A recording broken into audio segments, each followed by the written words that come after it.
come about? How did you get diagnosed? And then what has your journey been since then? I was in the shower in 2010 in the fall. It probably was mid-September, and I felt a lump under my right breast. And I mentioned it to my husband, and I made a couple doctor's appointments, but then I canceled them because I was really busy. And my husband finally said, Karen, go to the doctor. So it was just before Christmas in 2010 that I went and had a mammogram. And it was interesting when I looked at the text space, it occurred to me that something wasn't quite right. So she asked me to have a seat and wait for the doctor to come back in the room. And he called me in. He put the film up on the screen and he said, I see something here that looks a little unusual. I don't know if it's solid. I don't know if there's liquid in it, but I know it shouldn't be there. So we should make an appointment to have it removed. So right after the first of the year, we made an appointment, and I had the lump removed. And the next day, the doctor called to tell me that I had early breast cancer. And when you hear that, it's kind of like an out of body experience. I didn't hear much after that. And so I had a conversation with my husband and our daughter, and the surgeon told me that I needed to go see my local oncologist. So I went to see her, and we talked about what was going on. And she said, I would really like for you to have an oncotype test because it can predict to a high degree of certainty based on those tissues whether or not it's likely for your cancer to return. So she did the oncotype test, and it turned out that it was unlikely that my breast cancer would return, and that the makeup of the breast cancer was such that I would not even benefit from chemotherapy. So we had one adult daughter, that's our only kid, and she happened to be working in Columbus, Ohio, 4 miles from the OSU Cancer Research Institute. And she insisted that I come there with my husband so that she could be a part of what was going on. She wanted to know what was going on. So we made an appointment to go there. I had a margin surgery there to remove more of the tissue around the location of the cancer to make sure that it was all gone. And the doctor there spoke with my oncologist here in Mississippi. I live in Biloxi, Mississippi, and they agreed that I should have 33 radiation treatments. So I came back, I had my 33 radiation treatments, and I'm thinking, okay, I'm done. And at the time, I was working in a casino, and my boss knew what was going on. I said, please don't talk to me about it unless I talk to you about it. And he said, okay. So we didn't have any conversations about that. I also had a sentinel lymph node test. And the beauty of going to a research institute is that anything new that happened in research, I was going to be made available to me. So the research had just come out where you didn't have to have all your lymphs removed. So when they did the sentinel lymph node test, where they shoot the dye into the breast, and any lymphs that are affected with the cancer would light up, two lit up, and they removed those two. I do not have lymphedema or anything like that, so I'm very grateful for that. So after my radiation treatments, I thought everything was good. So in July of 2014, my husband was planning his first family reunion, and we were going to host it here at our home. So we were running to do some last minute shopping, and we went into a major retailer, and it was raining. So as I walked into the door, it was raining and wet. I slipped, went up in the air, came down on both my knees and on my left shoulder. And I shook it off. The store people came running. They took a report. And there happened to be a guy coming toward me with a mat, but he came after I had already had my slip and fall. So anyway, they were all worried. And so I said, I'll be okay. And so for the next few days, I was sore. And then a few days went from July of 2014 until March of 2015.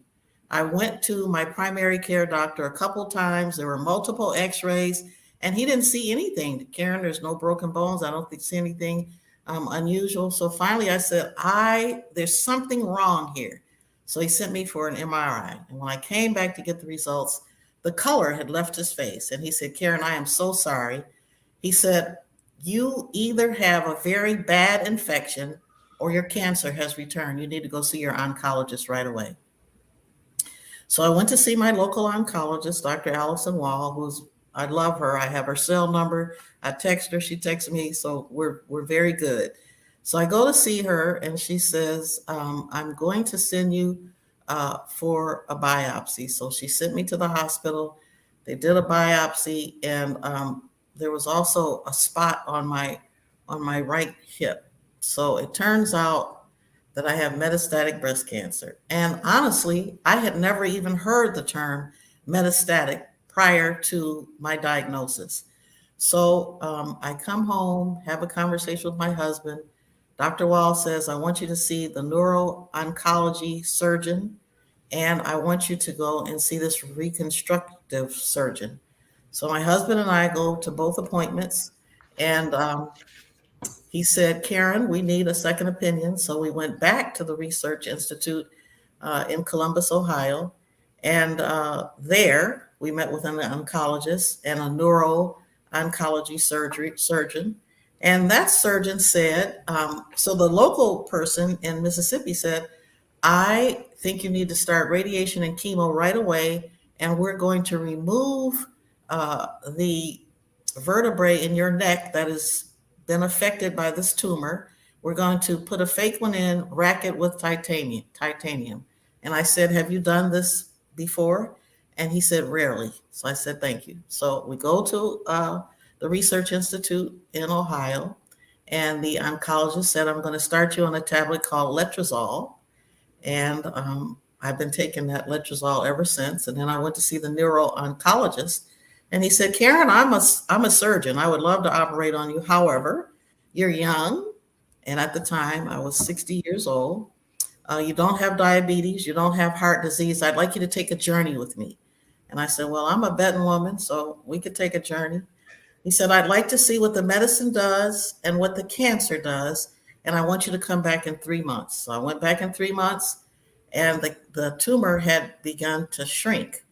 I went back in 6 months, and not only did the tumor shrink and I didn't have any pain, but new bones began to generate around the perimeter of the tumor. So I don't have any trouble with my neck. I don't have any pain in my arms, and I'm going on about my business. I did not have to have chemotherapy. I didn't have to have any additional radiation. And I asked him about that surgery to replace the vertebrae and rack it with titanium. And he said, "I do 3 of those a week, but you don't need that." And so here I am. So since then, I started taking an injection, which is a bone targeting agent that is a product of Amgen. And I really love my friend Linda Miriakami. She is the director of global oncology at Amgen, and she's a good friend of mine. And so I started getting these shots of Amgen. Now, at the time that I was diagnosed with breast cancer, both my husband and I were contractors. So he was an independent contractor working in the nuclear power business, and he had done that for nearly 30 years. And after I left my job in 2012, I'm an independent contractor, and neither one of us was taking a pill at the time I was diagnosed. So my husband started complaining about the medical bills that were coming in. I said, "Well, what are you talking about?" So he showed me one where I had received an injection, and the cost of the injection was $430. The administration of the injection was $8,500, and the balance for us to pay was $1,700. He said, "I have to get a job or we're going to be bankrupt." So from 2010 until 2015, when my husband took a traditional job 1,000 miles away so that we would have health care, we spent almost $200,000 out of our pocket. So people, when you talk about people and the human stories behind these, a lot of people are bankrupt because of healthcare issues. We did nothing wrong, and we're grateful that we have the emotional, intellectual, and financial capacity to get me through this very difficult time. And a lot of people don't have any of that. So here we are in 2021. It's been 6 years. It was March of 2015. I've had no new metastases. I see my local oncologist, Dr. Wall, who I told you back about at Memorial Hospital. She's a wonderful lady, and the team there are just really good for me. But from time to time, I go back to the Research Institute because if there's something new, if there's something that hasn't been thought about for my own sanity and well being, I want to make sure that I've done everything that I need to do. So when I think back about what has happened to us, here I am. I'll be 69 years old on December 5th. My husband was 67 on September 11th. And when he started working in Bethesda, Maryland for the government, he would be away working for 3 months and home for one, away working for 3 months and home for one. At this point in our lives, that was not what we anticipated. And finally, I turned 66. I was able to get on Medicare, so the cost of my care came down significantly. Since COVID, my husband and daughter were home for 18 months, and his schedule has changed dramatically, so he's only away 10 days a month now. But these things are big, big, big issues. And I found early on that you have to advocate for yourself. Number one, the cost of care should be more transparent. I should understand on the front end, what are my care options based on the insurance that I have? What is it going to cost me out of pocket instead of finding all of that out on the back end? That's the first thing. Secondly, you must be comfortable speaking to your healthcare professional because they are healthcare professionals, but you need to have a vested interest in the healthcare plan that you embark upon because all healthcare plans are not equal, all insurance is not equal, and all medical professionals are not equal. So it's very important for you to speak up. Every time I went to an appointment, either my husband or my daughter were with me, and if they were not, a friend was there, and they would tape the conversation so that we didn't miss anything. Sometimes I was emotionally not listening at all to what was going on. I'm already there. I really don't want to be here in this situation, and I'm not hearing everything that I should hear. So it was always beneficial for someone else to have ears and eyes listening to what was going on.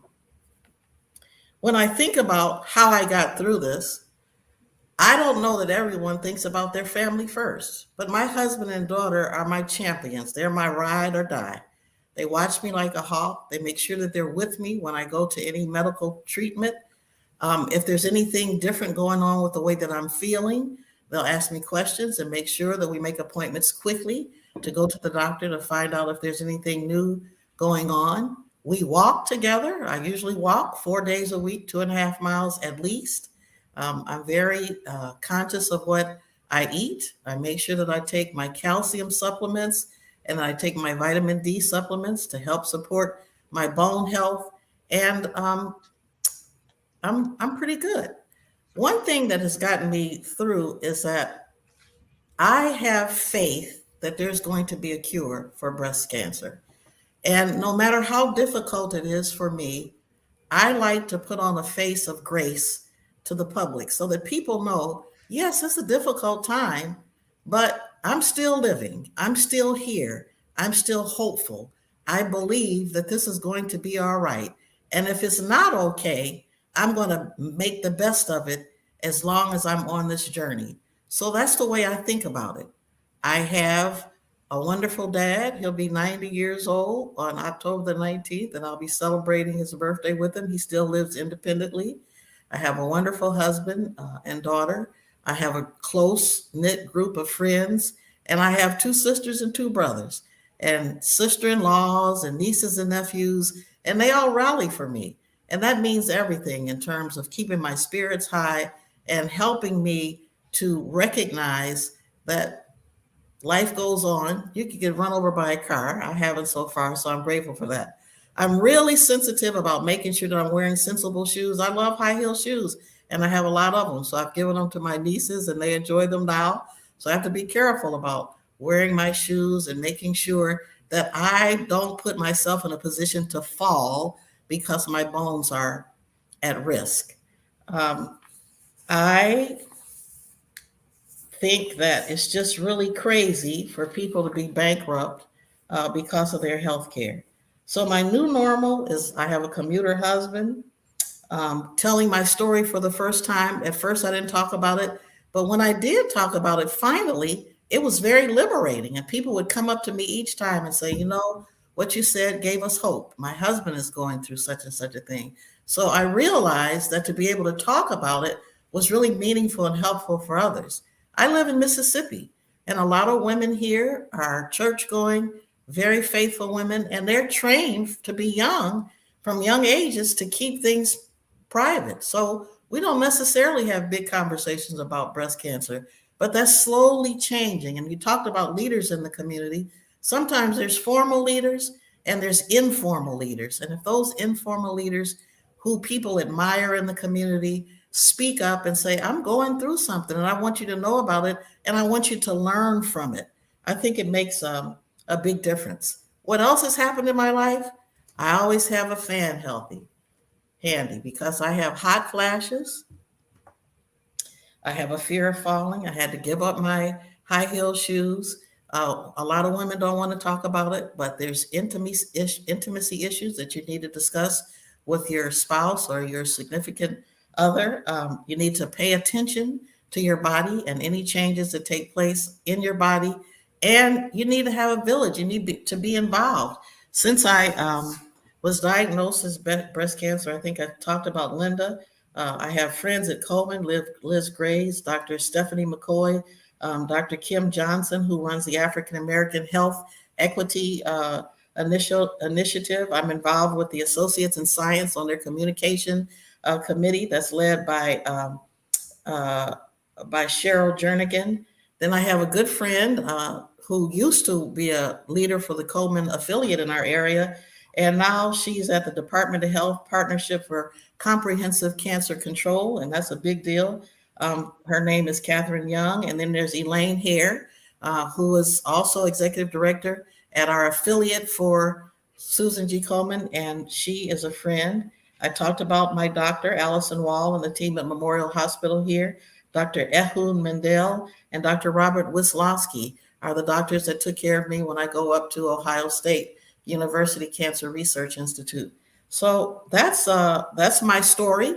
I do have a friend here who is a senator. His wife was diagnosed with breast cancer, and he's hypersensitive to trying to move legislation, but it's not easy when you think about the state of Mississippi. I think first of all, we haven't expanded Medicare, and that continues to be an issue year after year. House Bill 952 was passed in 2015 to give people access to oral chemo so they didn't have to pay a huge out-of-pocket amount of money when they went for that care. And then House Bill 791 was also passed for dense breast legislation to mandate physicians to alert women with dense breasts to take the appropriate action for further testing. And then there's the metastatic step therapy that was put in by my friend who's the senator that would mandate insurance companies to allow patients to get the medications that they need without having to go through multiple steps. That has not passed. So legislation and working with your senators, your Congress people, your state representatives is critical as we talk about women living with breast cancer. And when I think about African American women being over 40% more likely to die from breast cancer, when I recognize that we're getting breast cancer much younger and it's much more aggressive, we have to do something about that. So that's pretty much my journey, and I'm delighted, number one, to be here. I want to recognize Reverend Tammy and her team again for the work that she's done with Carrie's Touch over the last 15 years. I think it's really phenomenal, and that's my story. Mrs. Sock, that's phenomenal, and you gave us a lot of information. Um, you alluded to, and you started talking about your friend who's in the legislature, and I was hoping we could take a few minutes kind of just to talk about that, because I have read a little bit about State Senator Bryce Wiggins, and one He's of the my things friend. and one of the things that stood out, like we live in a country where there's a lot of division But one of the things that stood out for me is for someone who's worked on state policy for almost 20 years. It was the fact that I know that I've looked at the demographics of the Mississippi legislature, where just about every Democrat in the Mississippi legislature is black, and every one of the Republicans is white, and Senator Wiggins is white, and he's a Republican. And he's been you've been working with him, and he's been a champion on this. His wife was diagnosed with breast cancer, and yet here he is, a Republican in his own state, having an issue trying to pass legislation to address the metastatic step therapy legislation.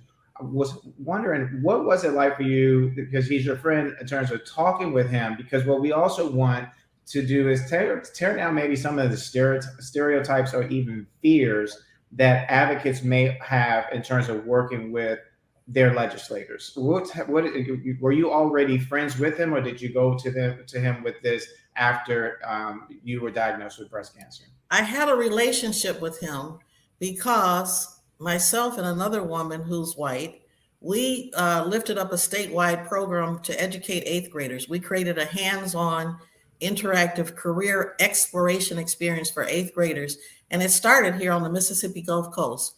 So he helped us with that. And because of that, I had a relationship with him. When his wife was diagnosed, the first year in 2015, I was the breast cancer survivor of the year. Then when I found out that she had breast cancer, then 2016, she was the breast cancer survivor of the year for Coleman in our community. And I was the honorary chair in partnership with her. So it helps to have a relationship with people. And he's an all-around good guy. He's a dad, he's a husband. He wants to see people in our community educated. And because of that relationship with him for Pathways to Possibilities for our youth, I already had a relationship with him. So like in the state, I'm sorry. It's been my experience, when we work in a community as a leader, and when you're running a casino and you're doing 125 million, 280 million in top line revenues, you're a leader in the community, and you wouldn't be in that job if you didn't perform. In Tunica, we were number 2 out of 10 markets, out of 10 casinos. And here on the Gulf Coast, we were number 3. And it was 2 big casinos, and then our casino. We used to say small but mighty after Hurricane Katrina. But the point of this is no matter what people's races or ethnicity, we must be comfortable building relationships because we're all human. And we have to find those common ground things that we can connect on. So whether it's education or healthcare or the prison system, we need to have those relationships, because you cannot wait until you need somebody to build a relationship. I remember one of our congressmen said, "Don't come see me if you have never come to see me until you need something." Mm-hmm. So building those relationships is really important. Yeah, and I thought that Howard Mosby on our last panel said something really key, having been a state legislator, in terms of the faith community, saying that the faith community often doesn't come to the state legislature unless it's looking to try to protect something that they feel like they're going to lose. In terms of from an advocate standpoint, if you were talking to, and you just mentioned quite a few wonderful things, but from an advocate standpoint, we were talking about Senator Wiggins. In terms of, he hasn't gotten legislation passed yet, but does that mean that he's going to give up, or is he going to keep going? And what is it that he needs in order if he's going to keep going? What does he need in order to be successful? Well, number one, he won't give up. Number two, I think that what he has to continue to see, number one, he's married to somebody who went through this process. And to one of your other speakers' point, to put a face, you have to put faces to things. And I remember when we first went to the legislature to get funds for this education program I told you about, Bryce Wiggins took me by the hand to the senators that had the purse strings, me and the other lady who started this program, and we presented our program and what we'd accomplished and the tracking of the students and the impact of the program. He took us there. So it takes that. It takes relationships with people. It takes folks that have been affected by this. I mean, who has to have their husband work 1,000 miles away so you have health care? People don't think about that. So there's real impact to people's families and lives when you have breast cancer. And the only way to demonstrate that is to take people up to the Capitol and have conversations with those individuals who may not understand the impact, and they will help you. I also have a friend here, State Representative Sonia Williams Barnes, and she's one of the representatives in the Legislative Black Caucus. She's also very helpful to me when I have issues to discuss or I need to think about how to approach something. I feel so grateful to be able to reach out to her. Yes, ma'am. So I wanted to recap a few things too before we wrap up, because you mentioned a number of things, and then these are some of the things that we keep hearing. I know that I've heard over the last few weeks with this, and it's cost, and it's what happens with women who may be single parents who have to make a decision of whether or not they have to go and get treatment, and which means time lost on their jobs or even losing their jobs. What are some of the things that we can do from a policy standpoint or push for in a policy standpoint, either in terms of addressing some of the issues with insurance companies, in terms of access to care, any of it that you can think of that would be a good policy piece to pursue and to push in order to protect women, particularly Black women who are diagnosed with breast cancer? I think it's critical that the insurance companies and the pharmaceutical companies form a partnership that makes the cost of care transparent, and that people understand on the front end what it is that what their options are for care and the associated costs. The other thing is, some people in Mississippi live 150 miles from the nearest hospital. Mm. Okay, so there has to be a way, whether it's telehealth that we're using more to help women, and if people are not aware that there are options for them to get care, they just won't get care, and that means death for them. So we have to figure out how to educate people in these areas that are rural, again, at the legislature and in your communities. And a lot of times the faith-based organizations are a very good place to start, because there's a huge gathering of African-American people every Sunday, and many of them have health committees where they talk about health care. I know that I've had an opportunity to go and speak at some of those. So I just think that education, but these insurance companies and these pharmaceutical companies, they got to do better. And they got to work with the hospitals to make sure that people understand what they can get. And this is the other thing I found out, is that if you have a big hospital bill, they'll say, okay, call the billing office and they'll put you on a payment plan. Well, they put you on a payment plan, and if you don't pay it in 30 days, then they're going to send you to the, what are those people that call you up about your bill?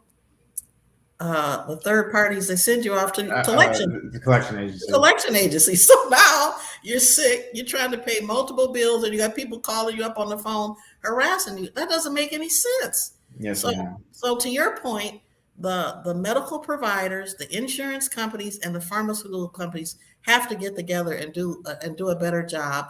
And I don't think that's rocket science. My sister-in-law lives in France. They pay $75 a month. She was much younger than I am, and she had her breast removed, $75 a month. If they can do this in other countries, certainly we're the smartest people out there. We can figure this out. So there were some questions that were coming up, they came up on the screen too fast for me to try to catch. But I want to ask you one more question, but I wanted to do a shout out because we have some viewers that are watching us in Spain. So we want to say hello to them. But you mentioned, and this is something I don't think we talk enough about, and about bone health and your fall in terms of it. And is there anything that you would like in terms of leaving with this panel with anything that you'd like to express to women that they should know in their breast cancer journey? In your breast cancer journey, you must be your own advocate. You have to ask a lot of questions, and sometimes a doctor's annoyed by that, but you shouldn't give up. Make sure that you have a group of people, 1, 2, or 3 people that are always going to be with you on those appointments. Demand that you get information about costs before you get the treatment plan. That's not unreasonable. It's inconvenient for the healthcare provider, but that's their problem, not yours. So those are the things that I think are really important. I think it's important to walk. Like I said, I get that shot, Xgeva, once a month, the bone targeting agent to protect my bones. And I take it very serious that I also have a responsibility to walk, to take my calcium, to take my vitamin D, to do the things that I can do to control what's going on in my health.